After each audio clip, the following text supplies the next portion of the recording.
Greetings and salutations. This is Oracular Dwarf coming at you with something a little different. Last week I finished up DMC4 for the first time, and I just wanted to make a little quick video sort of talking about my thoughts and opinions on the game. Trying out something a little different, see how it goes. There'll be a little bit of gameplay in the background, and let's get started. So DMC4, well, all in all, I really enjoyed the game. It was a pretty fun experience with some corniness and overall fun gameplay, without its flaws, as there are a good number of them. And let's get into that. So, to put into perspective, this game had quite the development cycle. It was a little rushed, and there were a lot of pressure from higher-ups. There was quite a lot of incentive to have Dante in the game, which, yeah, I can understand the problem with it now. And so, thinking about that, it's kind of weird that halfway through the game, for about 8 levels, you do actually play as Dante. And although it is a little refreshing, and the changes they made to him was definitely very fun, it does come off a little forced. But we'll get back to that. Starting off, Nero. As an introduction to Nero's character, I think overall he was pretty well received. I think he was a fun, a little bit refreshing, but still pretty much was just a diet Dante, which I kind of don't like. And I wish he had a bit more personality and development to him specifically. Although he has a little bit at the end, it's definitely not that good. Overall, his gameplay I really enjoyed. Going around grabbing people with his devil arm and doing all sorts of different combos, although it got a little repetitive at times and maybe I spammed it a little too much. And he doesn't really learn that many new things. It was overall fun and different, which I think ultimately was why people might like the game for it. Now, all in all, as much as his arm was fun, I do wish he does unlock a few weapons, or at least maybe some different styles or something, which was nice with Dante. But overall, his levels, for the most part, were fine. The bosses are a little hit or miss at times for me, but that just might be because I'm not the best. And ultimately, it's a good game. Good experience. I just wish I had a little bit more time with Nero, and I do wish the game was more focused on him rather than having that weird in-between that we had with Dante. For what it was okay. Now, going on to Dante, I loved his changes. I know they're pretty much akin to what they're doing in 5 with him, which is honestly really good. Because I'm going to be playing 5 eventually, and it's nice to get a little bit of an introduction to the change of stances, the many weapons he's going to have available all the time, and the overall just style that he has. Dante's always a fun character, and it's good to have him back. But I do see the forced nature of him being in there, considering all his levels ended up being just repeats of Nero's levels. With the same boss, too. Not any different. The exact same boss. It's just you go through the levels slightly differently, which I guess is something. Ultimately, I feel like the development team wanted to make a Nero game, and they succeeded very well at doing so. But due to being forced to add Dante to it, comes off a little strange. So that definitely deters a bit from my overall experience, and it's something that's definitely important to keep in perspective. I when I looked up a little bit, I can't remember if I read that they were a little rushed too. This is definitely also a lot of pressure, and the development team didn't quite know what to do with this game because, well, they just made 3 not that long before, and they wanted to add Nero as a whole new character, but again, was forced to kind of put Dante in there, which I'm sure definitely made a bit of a development nightmare for them. So I couldn't even imagine what it was like. And that just seems awful. But, yeah. Sorry, I'm technically playing this live, so I'm not sure how the best way to do this. It's very much unscripted, as I'm sure you can tell. But let's get into more Dante stuff. Excluding his, well, rehash levels, basically, that's what they were. And the overall just fighting the same bosses, and then the savior stuff, which thankfully wasn't too long, but definitely wasn't the most fun in the world. It just kind of plopped it down there and you had to just deal with it. The overall playing as Dante was phenomenal. I really like the changes they did from 3, which again will be what they do with him in 5. The multiple weapons you can just switch at any point was definitely nice. And overall, like a nice change of pace, besides instead of 3 where you had to like specifically equip these weapons, which is fine, but can become a little annoying when you have a weapon setup that might not be suited best for the fight. As far as the variety of weapons that I gave you, I really, really like the variety. Each one of them felt very different from the last, and it was quite rewarding to earn. So I definitely enjoy the. As far as the stances, the changes to having his stance be dynamic and you can just kind of switch them at any point, honestly, amazing. I'm so happy they did that, because frankly, it really bothered me having to switch his stances all the time in the shop menu.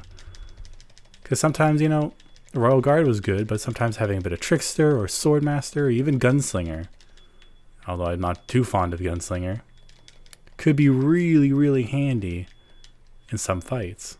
So it was really refreshing and nice that you could just swap between them dynamically. So as far as the implementation of Dante, levels were meh. Bosses were definitely not fun to just rehash the same old bosses.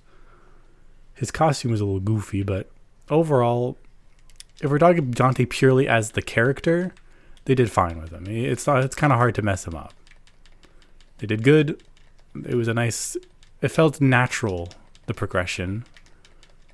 Because, back when he was in 3, he was still learning his style and everything. He had these different moves and all that. Although, unlocking new stances or styles was definitely really interesting in 3. And they only really had one, which was purely for Yamato at the end of the game. And although that was cool, the style was just an addition to your current style, and it didn't really do much with it, which was a bit of a shame, but that's okay. Now, I do find it a bit annoying, and I guess they did fit it well with the story-wise, but it's just kind of like you play as Nier for a while, and then you just play as Dante for a little bit, and it felt jarring, for the say the least. But that's okay. Kind of finalizing everything about that. The overall pacing of the game was fine. Some of the levels were a little extra long and annoying, which definitely lessened the overall pacing of the game. I don't want to talk about the dices. That's I think universally accepted to be quite bad. And it is. It's a purely RNG system that has no skill behind it, and you just kind of hit it. Well, maybe there's like timing skill you could possibly do, or something. I don't know. But it definitely would felt weird having it. And if you get lucky, then you can through it instantly, which is nice. But if you don't, then you're stuck there doing a bunch of different things, and it can be just really annoying. But that's okay. Thankfully, they're not common. There's only a few of them in the game. Overall, I will say too, mobility was a bit of an issue for me at some points.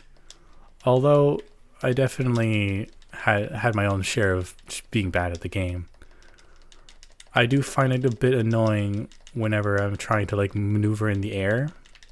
There's a lot of stiffness to the game at times, which I gotta remember what era this game came out of, but that stiffness definitely clashes, I would say. It definitely clashes quite a bit with the overall pacing of the game. It seems like it wanted to go for a lot faster pace, a lot more action-packed kind of gameplay. Faster than even 3. And they did it for the most part. It just, the stiffness with moving around can sometimes really make things annoying. And, well, that's fine. I gotta remember this is a in-between game, and I know in 5 they really change it up and make it a lot better. So it's I can see the inspiration and the overall influence that this game had on 5, which is cool. It's really cool to see the progression. You know, I come from playing 3, and then I go into 4, and I can see all the development cycle styles and things that they learned from 3, and they added into 4, and then also eventually we'll see what's, you know, stuff that goes in 5. So ultimately this game feels a bit like a sort of hurdle, a development hurdle to get over before they can get onto the one that I think people say it's a good contender to 3 in quality. Some people might argue it's even better. I don't know. I'm excited to get around to playing it eventually. But, sorry if I'm a little distracted. You know, it's hard for me to put things into words. Maybe this isn't the best way of doing so, but I really do like this game, and I want to talk about it. That's simply what it is. So, you know, I won't drag on too much more than I need to be. So, like, I will say, overall, I'll do a final sort of conclusion to the game. DMC4 is a good game. It's a good experience, and definitely if it's your first time in DMC, you could do far worse. Like, genuinely far worse. Although I suggest you start with 1, even though it's a very different experience than what we know now. It's important to know, like, where your roots come from, and it's nice to see the progression of how the game developed from 1 to, well, 5 now, and possibly even further. Again, it is a shame that we couldn't get more development with Nero and have him be more or less his own character, because he ultimately just ended up being Dante's diet, which is, you know, whatever. It's fine. It's just really a shame that it ended up being that way. It's still nice to have Dante around, I won't deny it, although I don't like him being ham-fisted into the story. He really should have just been a side character like Nero and Lady and Trish, who are just there to basically, it's there to be an alternative. That's it. I think that's fine. Being an alternative character is great because it adds a little bit of variety if you want to replay this game, and just fun, different gameplay, right? Like I'm doing right now. So I was hoping that they did have different campaigns, but they don't. So, like I said, I really like Nero. I really like his gameplay style. It's really fun to mess around with this Devil Trigger because it's basically just a grappling hook to really lock down enemies. And it's as corny as it normally is. It's just great. And if they had more time to really make Nero his own character, I think it really would have done so much better for the game. Because then his introduction or reintroduction into 5 would have felt maybe a lot more impactful. So I know people like Nero, and it's not unjustified. But he definitely feels a little shafted in this game, which is a shame. A real shame. So I really do. I'm curious how he is in 5. I don't really know, but I do like his overall gameplay. But I do wish they put a little bit more into him. That's about it, really. As for Dante, he may be ham-fisted into the game, but he's still fun to play. He's still the Dante we all know and love. And his weapons are fun. His style changes that he can do dynamically is such a good change. It genuinely was such a good change. And stylish, yeah. And his new weapons that you can change dynamically is such good stuff. Again, if they just kind of added some of that features to Nero, I think that would have been so much better for him. And ultimately, it's a good game. The final boss is stanky. I definitely felt the rush of it. Not in a good way. I felt like the development was really rushed for it, and it's a shame because this is supposed to cap off the whole game, and it was kind of disappointing. But I digress. Anyways, with that all in all, good game. I would say it probably below 3, above 1. 1's really good. I like 1, but this is definitely a lot better than 1. Just overall flow of everything. And I look forward to making more content. I look forward to potentially make some more DMC content. Maybe not right now. I have some ideas I want to work with. And overall, thank you all so much for watching and continuing supporting me through my attempts at making something out of this channel. Next time, I'm going to try to do some RimWorld, some War Crime Simulator. Maybe do some streaming with some other games that share some similar DNA with DMC. I don't know. There's many things I could do, and I look forward to doing it. So thank you so much. Like, favorite, subscribe, comment, all that good stuff down below, and I'll catch you in the next one. Have a good one.